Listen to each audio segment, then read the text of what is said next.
As fuel supply across the country begins to stabilize after days of shortages and hiked prices, a case for electric vehicles is being made as an alternative to fossil fuel, not only because it is cheaper but also a cleaner source of fuel. At the moment, there are at least 350 electric vehicles registered in Kenya. Sydney Chazima took a ride in one and filed this report. A few years ago, most Kenyans knew little to nothing about electric vehicles. These vehicles were seen as a preserve of the developed world. But in the last 2 years, things have changed and electric vehicles are slowly becoming common on Kenyan roads. The influx of EVs or electric vehicles has been quite slow into the Kenyan market. I think we saw a bit the same in Denmark when the first EVs came out. In the beginning, people were very skeptical.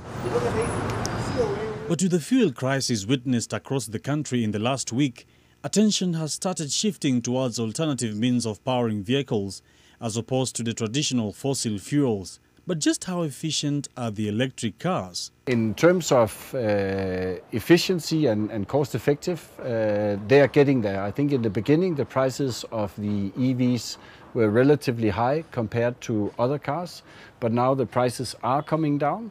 Countable startups have set up shop in Kenya, including Basigo, Kiri and Opibus, the most notable being the taxi service provider Nopia, all of which run exclusively on electricity. Just like the fuel-powered vehicles need a fueling station, EV cars have charging zones.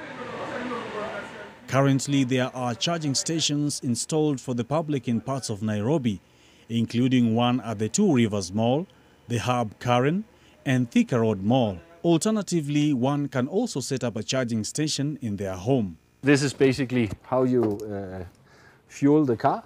You just plug it in like this. You can see it connects, and then you can see there's lightning in there, which means that the car is charging.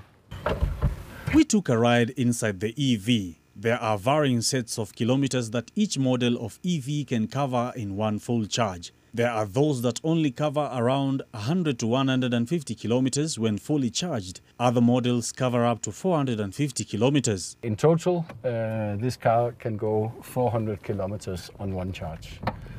So, and then another thing with these electric vehicles is that they are actually pretty fast. Let me show you. Because the electric engines are very, very effective and more effective than a normal combustion engine. The maintenance on an electric vehicle is much less than when you have a combustion engine. Yeah. And it's much more likely not to break down. The push to adopt electric vehicles is set to accelerate as calls for measures to curb pollution in a bid to reverse climate change impacts grow louder. So it's not just about cost, it's also about climate, right? It's about use of fossil fuels.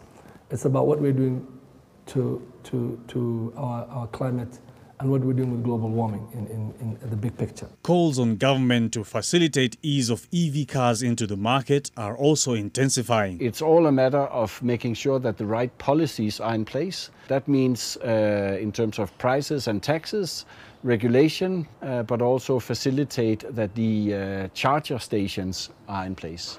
Projects like this need cost effectiveness by having user-based. If we have 25 Tesla owners, I mean, it's not worth for the government to invest in something like that. But if we can get 10,000 vehicles from ministries, from even public transport, the unit cost of charging a vehicle becomes much less when you have a huge user base.